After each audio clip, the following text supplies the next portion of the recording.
চোখে না দেখলেও ভিক্ষা করে সংসার চালাতে চান না দৃষ্টি প্রতিবন্ধী সোহাগ। ভিডিওতে যে ছেলেটিকে দেখতে পাচ্ছেন তিনি কিন্তু চোখে দেখেন না।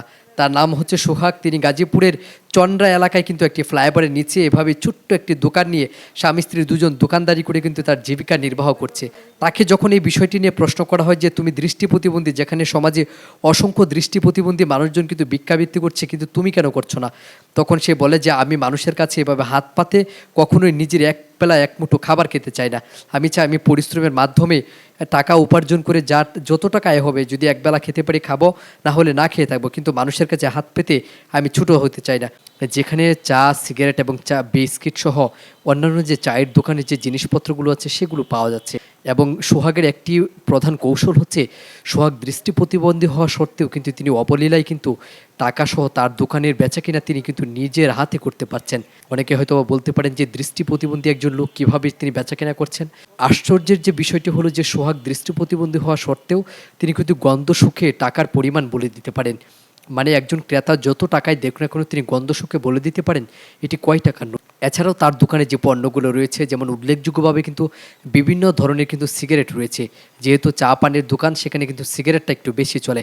সোহাগ কিন্তু সেই সিগারেটের গন্ধ শুকেও সিগারেটের নাম বলে দিতে পারেন, যা স্থানীয়ভাবে এখানকার যারা ক্রেতা রয়েছে তাদেরকে অবাক করেছে। আমরা অনেক ধরনের দৃষ্টি প্রতিবন্ধী দেখেছি, যারা হয়তোবা সমাজে চলার জন্য, নিজেদের চলার জন্য মানুষের কাছে দুবেলা দুমুঠো খাওয়ার জন্য কিন্তু হাত পেতেন। কিন্তু সোহাগ কিন্তু সেই স্রোতের একদম বিপরীত। কারণ সোহাগের কথা হচ্ছে, আমি মানুষের কাছে হাত পেতে চলতে চাই না।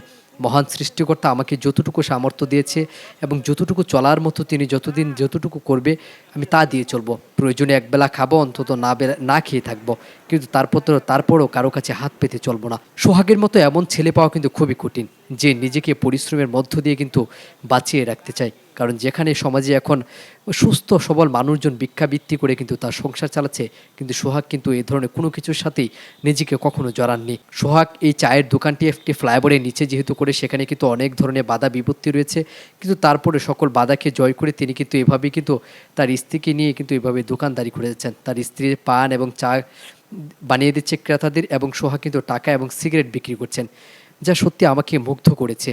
কারণ সোহাগের মতো অসংখ্য প্রতিবন্ধী রয়েছে সমাজে, যারা হয়তোবা নিজেরা কর্ম করতে লজ্জা পাচ্ছে বা অনেকে হয়তোবা করতে পারছে না। সোহাগের যে দোকানটি রয়েছে সেই দোকানটিও মাত্র 15,000 টাকায় পুঁজিতে কিন্তু এই দোকানটি। সোহাগ এই দোকানের আয় দিয়ে তার সংসার চলে, এবং তার ইচ্ছা এই যতদিন বেঁচে আছে তিনি এভাবেই কিন্তু পরিশ্রম করে টাকা ইনকাম করে বেঁচে থাকতে চায়, মানুষের দয়া দক্ষিণায় নয়।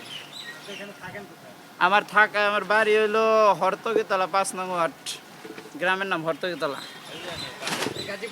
হ্যাঁ, গাজীপুরের বাসিন্দা। না, নিজের দেশের বাড়ি এটা।